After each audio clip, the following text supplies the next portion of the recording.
Parlais il y a quelques secondes de l'Ozempic. Regardez ça. La quantité de personnes, vous voyez à gauche, les Québécois qui se font prescrire de l'Ozempic de façon remboursée par la RAMQ et le coût pour le Trésor public, donc pour la RAMQ, c'était 88 000 en 2019. On est à 122 millions de dollars, 75 000 personnes qui sont maintenant sous prescription d'Ozempic. Puis 2020, là, faites les calculs, c'est énorme. Ça a plus que quintuplé à peu près. On va en parler avec le docteur Rémi Rabassa-Loret, endocrinologue à l'Institut de recherche clinique de Montréal. Bonjour. Bonjour. C'est des chiffres qui ne mentent pas. L'Ozempic pour les diabétiques, c'est visiblement un bon médicament, ou un médicament populaire du moins. C'est à la fois un bon médicament et un médicament populaire. Il faut savoir que le diabète de type 2, qui est la forme la plus fréquente, touche quasiment 10% de la population. Ah ouais? Puis qu'on a maintenant des évidences que l'Ozempic est un médicament à prescrire à la fois pour traiter, faire baisser le sucre, qui est le cœur du traitement du diabète. Un diabète, c'est un excès de sucre dans le sang qui est mauvais pour les vaisseaux et la santé des patients. Mais en plus de ça, on a maintenant des évidences que l'Ozempic est plutôt favorable aussi pour le cœur. Il réduit le risque de maladies cardiaques, même quand on n'a pas besoin de faire baisser le taux de sucre. Et pareil pour les maladies rénales.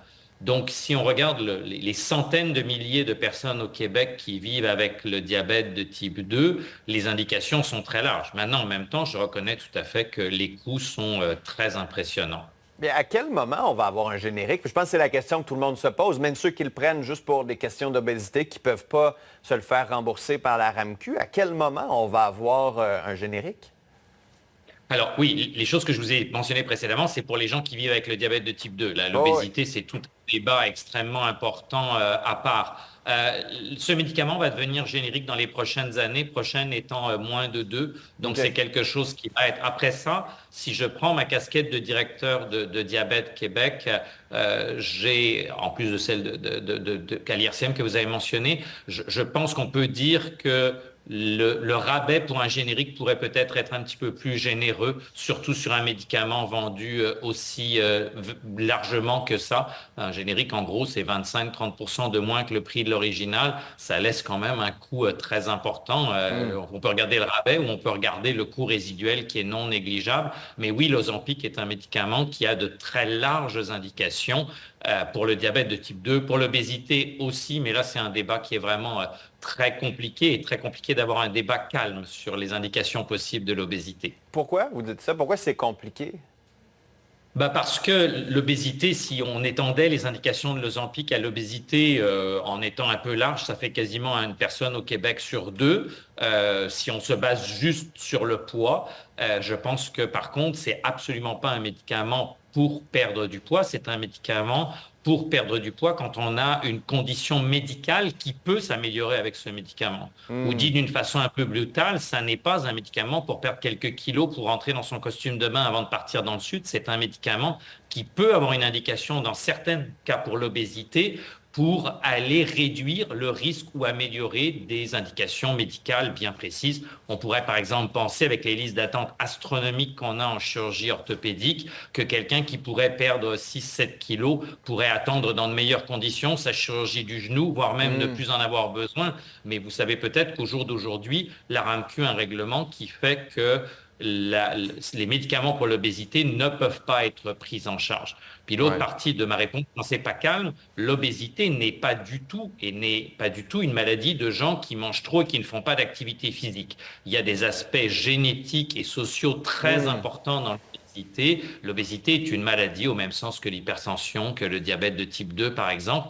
Mais au jour d'aujourd'hui, quand on commence à parler de médicaments pour l'obésité, c'est très compliqué, surtout qu'on n'a pas de remboursement pour aller voir une nutritionniste, pour aller voir un kinésiologue, pour aller voir un ou une psychologue, qui sont les 3 piliers de base de la prise en charge du surpoids et de l'obésité. Oui, parce que je me posais la question en voyant cet article-là sur l'engouement. Est-ce que c'est à cause de la publicité? Parce qu'on envoie de la publicité, là, on est bombardé par ça, par l'autre, là, les Plature Libellius. Puis ces genres de publicité, à un moment donné, où on se dit, est-ce que la popularité vient du fait qu'on en parle beaucoup, donc les gens vont en parler à leur médecin, ou les diabétiques, la RAMQ, c'est clair, c'est vraiment pas un enjeu de publicité?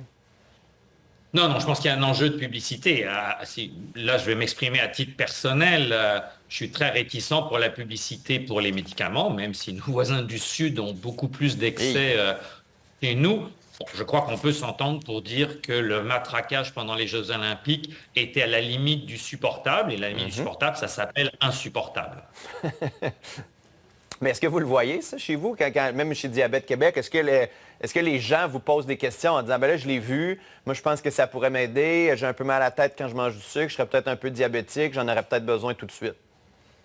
Écoutez, il y a deux formes pour l'Ozempic. Il y a une forme injectable qui s'appelle l'Ozempic, et une forme par la bouche qui s'appelle le Ribelsus, mais qui n'est pas si facile que ça à prendre. Il y a des enjeux de le prendre à jeun, de ne pas manger tout de suite et tout de suite pour ce genre de choses-là. Mais si on en reste aux médicaments injectables, comme montre mon physique, je ne suis plus tout à fait un jeune médecin. C'est la première fois de ma vie que des patients rentrent dans le bureau en disant «Je veux un médicament injectable». Je peux vous assurer que si vous étiez dans mon bureau au moment où je dis à un patient qu'il faut débuter l'insuline, on n'a pas du tout le même enthousiasme que l'on peut avoir pour l'Ozempic. Donc, il est clair que la publicité, la bonne image de ce médicament-là, l'idée de pouvoir perdre du poids avec la pression sociale très importante de perdre du poids, alors que des fois, ça n'est pas l'objectif médical pour la santé que l'on doit faire, contribue à ce que beaucoup de patients réclament un médicament, ce qui est une situation tout à fait exceptionnelle. Moi, je suis un médecin de la maladie chronique. Quand je veux rajouter quelque chose, généralement, il faut que je sois assez verbomoteur. Donc, quand on est face à une situation, les patients réclament le médicament, c'est tout à fait exceptionnel pour des bonnes raisons. C'est un médicament qui a quand même des Ah très ouais. bonnes évidences d'efficacité et de sa sécurité, des moins bonnes. À mon avis, la publicité ne devrait pas être Ouais. un élément pour... Ce n'est pas une publicité pour informer les gens autour des risques de l'obésité, des Non, non, c'est maladies, ça. des façons de tenir.